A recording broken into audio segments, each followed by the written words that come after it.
19,000 का बीज बेच रहा है एक एकड़ का, और अगर मैं ये कहूँ कि ये 7,000 का है, तो पहली चीज़ हमारा माइंड सेट ये बना हुआ है, यहाँ खटकेगा कि ये 2 नंबर या 6 नंबर बीज होगा। किसान खुद अपनी फसल का डॉक्टर है, किसान खुद उसको रोज विजिट करे, वो उसकी अपने पौधों की और अपनी जमीन की जुबान को समझने की कोशिश करे।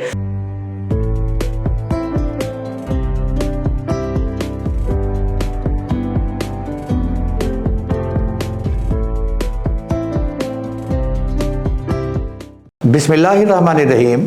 मेरे प्यारे नाजरीन और सामीन, मैं हूँ आपका भाई हाफिज़ वसी मोहम्मद ख़ान और ये है आपका जाना पहचाना यूट्यूब चैनल हाफिज़ वसी टीवी। अस्सलाम वालेकुम। आज मैं आपको बताना चाहता हूँ कि कामयाबी क्या है। मैं जो किताबें पढ़ता हूँ और जो अच्छे दोस्तों के साथ बैठता हूँ, तो वो ये कहते हैं जब आप किसी काम में कामयाबी चाहते हैं तो 3 काम आपने ज़रूर करने।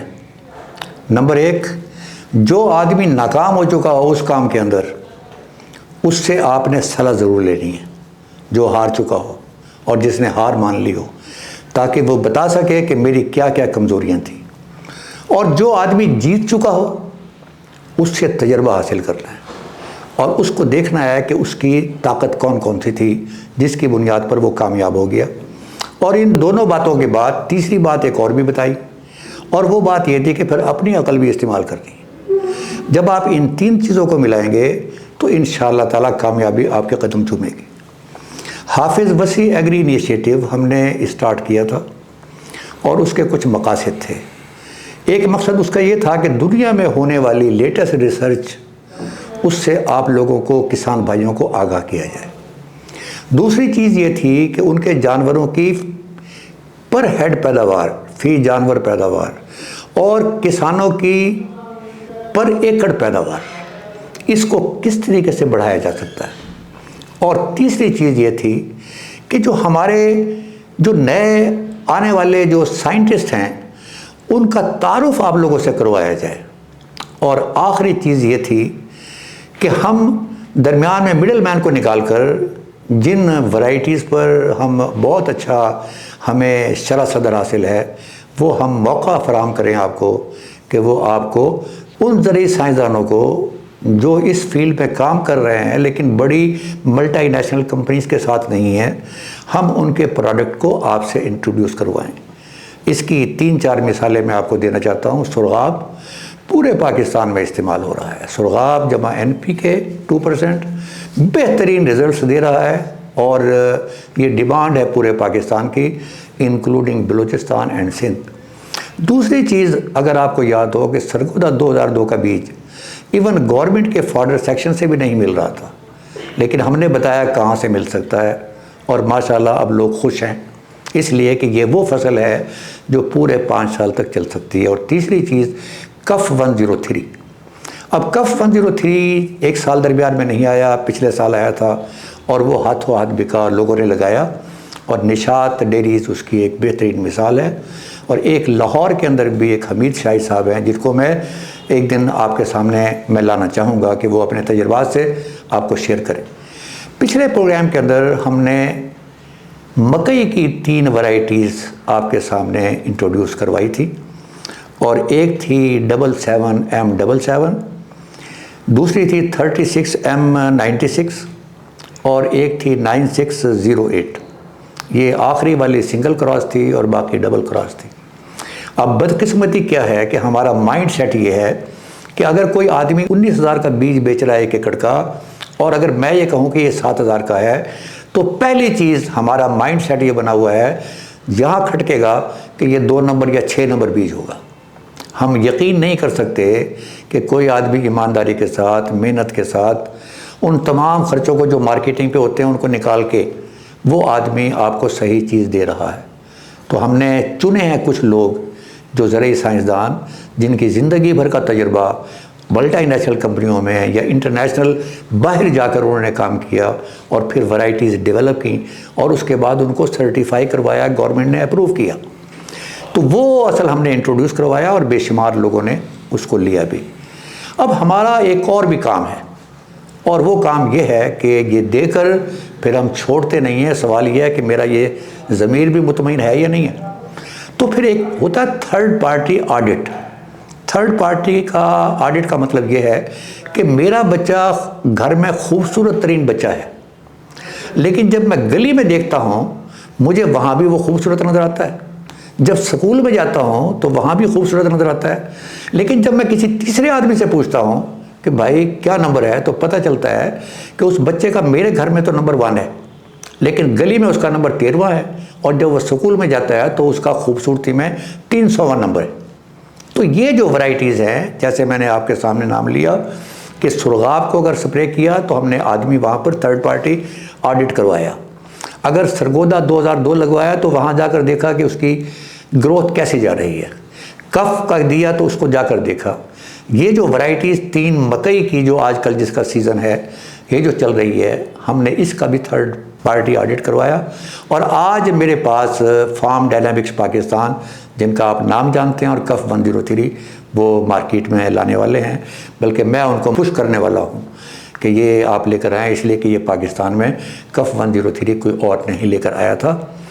तो वो उनके एग्रानोमिस्ट आज मेरे पास मौजूद हैं। मैंने उनसे रिक्वेस्ट की थी कि ये 4 जगहों पर जहाँ ये वैराइटीज़ हमने लगवाई हैं, आप जाकर देखें और इंडिपेंडेंटली आकर हमें उसकी रिपोर्ट दें। तो आज माशाल्लाह वो यहाँ पर मौजूद हैं। तो मैं वेलकम करता हूँ जनाब मोहम्मद सऊद साहब। मुझे बड़ी खुशी है और मुझे यकीन है कि आने वाले वक्तों में ये चीफ़ एग्रानोमिस्ट होंगे, इसलिए कि जितनी मेहनत के साथ ये फसल के साथ मिट्टी हो गए हैं, मुझे खुशी है कि इनकी रिपोर्ट भी बिल्कुल अथेंटिक होगी। तो वेलकम जनाब सऊद साहब, आप यहाँ तशरीफ़ लाए हैं हमारे चैनल पर। तो मुझे बताइएगा, जो आपने मुख्तलिफ़ जगहों पर जो 4-5 जगह आपको बताई थी और आपने इंडिपेंडेंटली जाकर वहाँ मुशाहिदा किया, आपका मुशाहिदा इन वैराइटीज़ के बारे में और जर्मिनेशन के बारे में और ग्रोथ के बारे में मकई की, वो क्या है? बिस्मिल्लाहिर्रहमानिर्रहीम। सबसे पहले तो हाफ़िज़ वसी साहब, आपका मैं शुक्रिया अदा करता हूँ कि आपने मुझे इस प्रोग्राम पे मदऊ किया और इस अहम प्रोग्राम पे मदऊ किया जहाँ पे हमने लोगों को मकई के हवाले से बताना है, मकई की इफ़ादियत के हवाले से बताना है और कौन कौन सी वैराइटीज़ हैं जिनको वो सिलेक्ट करके बेहतरीन पैदावार हासिल कर सकते हैं। जैसा कि वसी साहब ने कहा, वसी साहब यहाँ पर मुख्तलिफ़ किस्म की जो इनका मकसद है कि यहाँ पर इनिशिएटिव्स को लेके आया जाए, यहाँ पर अच्छी प्रोडक्ट्स को लाया जाए। तो वसी साहब, आप लोगों ने जो वैराइटीज़ लगाई, जो वैराइटीज़ सेलेक्ट की, हम लोगों ने उन एरियाज़ को विज़िट किया, वहाँ पे हमने उसकी ग्रोथ देखी, लोगों ने खेलियों के ऊपर उसकी काश्त की हुई थी और उसकी जर्मिनेशन, उससे मैं बहुत मुतासिर हुआ। उनका जर्मिनेशन का रिज़ल्ट तकरीबन 100% के करीब था। और सबसे ज़्यादा जो मेरे लिए हैरानकुन चीज़ थी वो ये थी कि जब वो फसल 6 से 7 इंच की थी, उस 6 से 7 इंच की फसल पे 0 डिजीज़ और 0 पेस्ट, 0 इंसेक्ट इंसिडेंस था।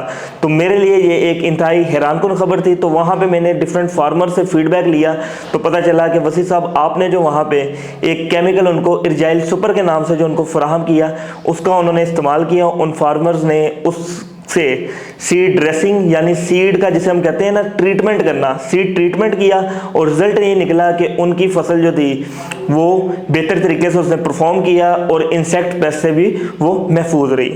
जज़ाकल्लाह सऊद साहब, मैं बड़ा खुश हूँ। मुझे आपकी रहनुमाई चाहिए, इसलिए कि आपका किसानों के साथ मुसलसल रब्ता रहता है और मुख्तलिफ़ फसलों के साथ मल्टी क्रॉप्स का आपका तजुर्बा है।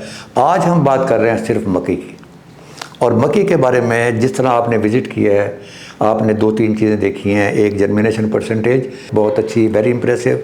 दूसरा ये है कि वो बाहर निकलने के बावजूद जो पहला अटैक होता है शूट फ्लाई का, वो उससे पौधे महफूज हैं। मेरे किसानों के लिए आप ज़रा रहनुमाई फरमाएँ कि कौन कौन से जो एक्शंस हैं वो अगर किसान लेता है तो उसके नतीजे में, अगर वो साइलेज के लिए उगाता है तो 700 मन पैदावार हो, अगर वो दानों के लिए करता है तो 135 और 140 तक जाए, तो वो क्या क्या स्ट्रेटजी वो अख्तियार कर सकता है। और सबसे पहले आप मुझे बता दीजिएगा, बीज के बारे में तो हमने बता दिया कि एक ऑप्शन है लोगों के लिए कि वो जहाँ से मर्जी ख़रीद सकते हैं, वो चाहें तो इन वैराइटीज़ को भी ख़रीद सकते हैं और ये सारा साल अवेलेबल हैं। फर्टिलाइज़र शेड्यूल जो है उसका कैसे बनाना है और जनरली क्या रिकमेंडेशन है उसकी? जी वसी साहब, सबसे पहले तो मैं आपको और उन फार्मर्स को जो है ना मुबारकबाद देता हूँ जिन्होंने मकई की फ़सल का इंतखाब किया, क्योंकि मैं समझता हूँ कि मकई की फ़सल एक इंतहाई अहम फ़सल है। ये ऐसी फ़सल है जो आप साल में 3 दफ़ा हासिल कर सकते हैं। यही वजह है कि इसके रेट के उतार चढ़ाव के बावजूद भी इसका जो एरिया ऑफ प्रोडक्शन है वो पाकिस्तान में हर साल इजाफा उसमें देखने को मिलता है, और ये एक ऐसी फसल है जो फार्मर की इनकम को भी बढ़ाने में मदद देती है। थोड़ा सा मैं इस फसल के हवाले से आपको बता दूं, पाकिस्तान में सबसे पहले रफान कंपनी एक ऐसी कंपनी थी जो फार्मर से इस फसल को खरीदती थी अपनी डिफरेंट प्रोडक्ट्स के हवाले से। 1970 के बाद जब पाकिस्तान में पोल्ट्री डेवलपमेंट शुरू हुई तो पोल्ट्री में उसकी पोल्ट्री की फीड के लिए भी मकई की फसल को खरीदना शुरू किया गया, और धीरे धीरे जैसे लाइफ स्टॉक सेक्टर हमारे मुल्क का डेवलप किया तो यहाँ पे साइलेज के आगाज़ हुआ। और आज मुझे खुद खुशी है कि मैं उस शख्सियत हाफिज़ वसी साहब के साथ बैठा हूँ जिन्होंने 2012 में पाकिस्तान में सबसे पहले साइलेज की बेल लोगों को बना के दिखाई और लोगों को उस पर ट्रेनिंग देना शुरू की कि किस तरह से वो साइलेज बना सकते हैं और इसका आगे कारोबार भी कर सकते हैं और अपने जानवरों में भी इसका इस्तेमाल कर सकते हैं। हाफिज साहब ने बात की कि कौन कौन से तरीक़ेकार हैं या कौन कौन सी प्रैक्टिसेस हैं जिसके ज़रिए हम अपनी फसल की मकई की फसल की पैदावार को बेहतर कर सकते हैं। तो हमेशा मैं आपको यही कहूँगा कि सबसे पहले आप बेहतरीन ज़मीन का इंतखाब करें। आप ऐसी ज़मीन का इंतखाब करें जो वेल ड्रेन्ड हो। वेल ड्रेन्ड से मुराद जहाँ पे ज़्यादा देर के लिए पानी खड़ा ना हो, और ऐसी ज़मीन का इंतखाब करें जिसमें काला कलर या सफ़ेद कलर का बहुत शिद्दत का मसला ना हो, क्योंकि ये एक सेंसिटिव क्रॉप है। जब भी आपने मकई की फसल लगानी है तो उसमें पहली रिकमेंडेशन मैं आपको ये दूंगा कि आप अपनी ज़मीन का तज्जिया कराएं, आप साइंटिफिक टेस्टिंग कराएं और उसके हवाले से आप ज़मीन को चेक करें कि ज़मीन के अंदर ग़िज़ाइयत किस तरह की है। मिसाल के तौर पे इसकी मैं एग्जांपल देता हूँ। हम लोग अपना ब्लड टेस्ट कराते हैं, ब्लड टेस्ट से हमें कोई नुकसान नहीं होता, लेकिन हमें पता चल जाता है कि हमारे जिस्म के अंदर क्या क्या मामला चल रहे हैं। जब हमें मामलात का पता चलता है तो हम अपनी ज़िंदगी को बेहतर से बेहतर कर सकते हैं। अब हम बात करते हैं इसकी खाद के हवाले से कि कौन कौन सी खाद इसको दी जाए और किस किस शेड्यूल के मुताबिक खाद दी जाए। जनरली आप बिजाई के वक्त 2 बोरी DAP और 1 बोरी पोटाश का इस्तेमाल करें, और जैसे ही फसल 3 पत्तों पे आए तो 1 बोरी यूरिया और 6 किलो जिंक सल्फेट के साथ आप स्प्रे करें सुरगाब का और 2% NPK का। इसके बाद जब 6 पत्तों का मरला है तो आप 1 बोरी यूरिया और 1 किलो सल्फर का इस्तेमाल करें। उसके बाद 8 से 10 पत्तों की स्टेज पे आपने 1 बोरी यूरिया और अगेन 1 किलो सल्फर का इस्तेमाल करना है, और इसके साथ आपने एक दफ़ा से फिर सुरगाब और 2% NPK का इस्तेमाल करना है। और जैसे ही गोब की हालत आएगी, गोब की हालत पे भी आपने 1 बोरी यूरिया का इस्तेमाल करना है। ये जो अभी आपको मैंने फर्टिलाइजर शेड्यूल बताया, ये फर्टिलाइजर शेड्यूल एक जनरल शेड्यूल है। अगर आप ज़मीन का तज्जिया कराएंगे और ज़मीन के तज्जिए से आपको पता चलेगा कि आपको क्या 3 से 4 बोरी यूरिया की ज़रूरत है या महज आपको 2 बोरी यूरिया का इस्तेमाल करना काफ़ी होगा, तो आप हमेशा ज़मीन का तज्जिया कराएं। इससे आप हमेशा बेहतरीन तरीके से ग़िज़ाइयत देंगे। और इसमें सबसे अहम चीज़ है फार्मर खुद। फार्मर जो अपनी फसल की ज़ुबान को जानता है, वो फार्मर जो रोज़ अपनी फसल को देखता है, फसल का मुशाहिदा करता है और रोज़ के रोज़ अपने फैसले करता है, वो फार्मर जो है उस पर डिपेंड करता है कि वो किस तरह से खाद को मैनिपुलेट करे, किस तरह से वो खाद का शेड्यूल करे कि वो अपनी पैदावार को बेहतर से बेहतर कर सके। यहाँ पे हमने जिक्र किया था सुरगाब का। सुरगाब एक ऐसा बायोस्टिमुलेंट है जो आपकी फसल के पैदावार को और जो फसल के अंदर जितनी भी मेटाबॉलिज्म है उसको बेहतर करता है, और जो आप फसल को खाद देते हैं उस खाद के इम्पैक्ट को भी वो मजीद बेहतर करता है, जिसकी वजह से आपकी फसल की बढ़ोतरी भी होती है और साथ साथ आपकी पैदावार 100 मन 120 मन से ज़्यादा तजावुज़ भी कर सकती है। थैंक यू सऊद साहब। मुझे ये बताइएगा कि हम लोग सुनते हैं कि जड़ी बूटियाँ जो हैं वो 30% खुराक जो आपने खून पसीने की कमाई जो आपने DAP पर लगाई है, नाइट्रोफास पे लगाई है, पोटाश पे लगाई है, वो 30% वो खा जाती हैं। उसके कंट्रोल करने को आप क्या रिकमेंड करते हैं? क्या तरीका उसको प्री एमरजेंस करेंगे, पोस्ट एमरजेंस करेंगे, क्या आपकी स्ट्रेटजी होगी? जी वसी साहब, आपने बिल्कुल दुरुस्त फरमाया कि जो जड़ी बूटियाँ हैं वो 30% तक आपकी खुराक खा सकती हैं, और अगर 30% वो खुराक खा लेंगी तो आपकी पैदावार जो है वो बहुत ज़्यादा कम हो सकती है। तो अगर हम जड़ी बूटियों की बात करें, जड़ी बूटी कुदरती तौर पे ज़मीन का हिस्सा है, और अगर आप इसे कहें कि ये तो एक ज़मीन के बच्चे ही हैं, ज़मीन के अंदर इनके बीज मौजूद होते हैं और इनका तदारुक बहुत ज़रूरी है, क्योंकि अगर आप वक्ती तौर पे इनका तदारुक नहीं करेंगे तो बहुत ज़्यादा ये खाद जो होगी, जो आप खून पसीने की कमाई उसका इस्तेमाल करेंगे, आप खाद खरीद के लाएंगे, खाद को देंगे तो खाद आपकी ज़ाया हो सकती है। इसमें हमारी तरफ से सबसे बड़ी जो रिकमेंडेशन है वो ये है कि आप प्री इमरजेंस एप्लीकेशन की तरफ जाएं। आप जैसे ही बिजाई करें, जब बिजाई के अगले 24 घंटे के दौरान आप pre emergence pesticide, specially dual gold, उसका आप इस्तेमाल करें। अगर आप ड्यूल गोल्ड का इस्तेमाल करेंगे तो आप 80 से 90% तक जो जड़ी बूटियां जो उगनी होंगी उनको आप पहले से कंट्रोल कर लेंगे। सऊद साहब, इसका मतलब ये हुआ कि अगर मैंने 24 घंटों के अंदर प्री इमरजेंस हर्बिसाइड इस्तेमाल कर ली, ड्यूल गोल्ड, और उसने जड़ी बूटियों को उगने नहीं दिया, तो वो सारी की सारी खुराक जो मैंने ज़मीन में डाली है वो मेरा पौधा ही खाएगा, उसको कोई और चुरा कर नहीं ले जाएगा। एम आई राइट? जी वसी साहब, आपने बिल्कुल दुरुस्त फरमाया कि जब आप ड्यूल गोल्ड का इस्तेमाल करेंगे और आप जड़ी बूटियों को ख़त्म कर देंगे तो तकरीबन 95 से 100% तक आपकी जो खाद होगी वो खाद आपका पौधा ही इस्तेमाल करेगा। तो आप इस तरह से जड़ी बूटियों को बेहतर तरीके से कंट्रोल कर लेंगे, आपकी खाद बेहतर तरीके से इस्तेमाल होगी। इसके बाद हम बात करते हैं इंसेक्ट्स की, कीड़ों और हशरात की। अगला जो कंपेटिटर हमारी फसलों पे आता है वो मुख्तलिफ किस्म के कीड़े आते हैं। तो कीड़ों के हवाले से हमने प्रोग्राम के शुरू में बात की कि आप इसका सीड ट्रीटमेंट करें, इरजाइल सुपर का इस्तेमाल करें, क्योंकि इरजाइल सुपर के अंदर खासियत है कि ये आपकी फसल को कीड़ों से भी महफूज करती है। जैसे ही पौधा उगता है उसके ऊपर शूट फ्लाई का अटैक आता है, अगर आप प्रॉपर सीड ट्रीटमेंट करेंगे तो सीड ट्रीटमेंट के साथ शूट फ्लाई पे भी आप काबू पा सकेंगे। और इस केमिकल की ये भी खासियत है कि ये डिजीज़ जो मुख्तलिफ किस्म की बीमारियां आपके पौधों पे आती हैं उससे भी आपको कंट्रोल करने में मदद फराहम करेगी। तो आपने फील्ड का मॉनिटर करनी है, फील्ड के विजिट करने हैं, वहाँ पे आपने मुख्तलिफ मौक़ों पे जब भी इंसेक्ट आएंगे, अगर मैं आपको बताऊं कि एक मकई के पौधे पे कितने पत्ते होते हैं तो तकरीबन 12 पत्ते होते हैं। अगर एक भी पत्ता कोई कीड़ा उसको ख़राब कर दे या कीड़ा उसको खाना शुरू कर दे तो जो खुराक 12 पत्तों ने देनी थी वो 11 पत्ते देंगे। तो आपने फील्ड मॉनिटर करनी है, वहाँ पे शूट फ्लाई से, तने की सूंडी से, इनके खिलाफ आपने मौसर मुख्तलिफ किस्म के आपको मार्केट में केमिकल अवेलेबल होंगे, उनका आपने इस्तेमाल करना है। और उनका इस्तेमाल करके आपने अपनी फसल को, चाहे वो दानेदार इंसेक्टिसाइड हो, चाहे वो स्प्रे वगैरह हो, लेमडा हो, एमामेक्टिन हो, कोरेजन हो, इनका आपने टाइमली इस्तेमाल करना है ताकि ये जितने भी चोर कीड़े हैं जो आपकी फसल को खा सकते हैं, जो उसको ख़राब कर सकते हैं, आपने उससे अपनी फसल को बचाना है। जी सऊद साहब, इसका मतलब ये हुआ कि फिर मेरी एक परमानेंट ड्यूटी है, अगर एज ए फार्मर मेरी पूरी ड्यूटी है कि मैं रोज़ जो है अपने निगाह रखूं अपनी फसल पर कि कहीं कीड़ा आने वाला तो नहीं है, और मैं प्रिकॉशनरी मेजर करूं और जो जो दवाइयाँ आपने बताई हैं वो इस्तेमाल करूं।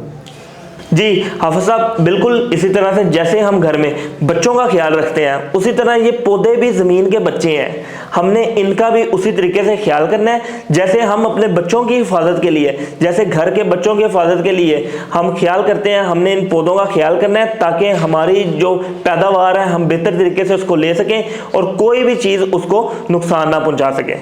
किसान भाइयों के जो है ना, हमेशा पाकिस्तान की तारीख़ या दुनिया की तारीख़ में ये बात मशहूर है कि जो भी आपको नई बात की जाए लोग उसको फौरी तौर पर कबूल नहीं करते, और हम पाकिस्तानी की तो बदकिस्मती ये है कि हम सबसे आखिर में कबूल करते हैं।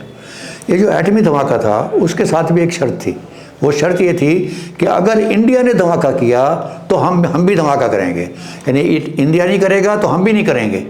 मुझे ऐसा लग रहा है, जो मैं बताना चाहता हूँ कि ये फाल आर्मी वर्म इस वक्त जो सबसे बड़ा इशू है मकई के अंदर, और इसको कंट्रोल करना जो है वो जितना ख़र्चा किसान का होता है वो किसी और चीज़ पर नहीं होता।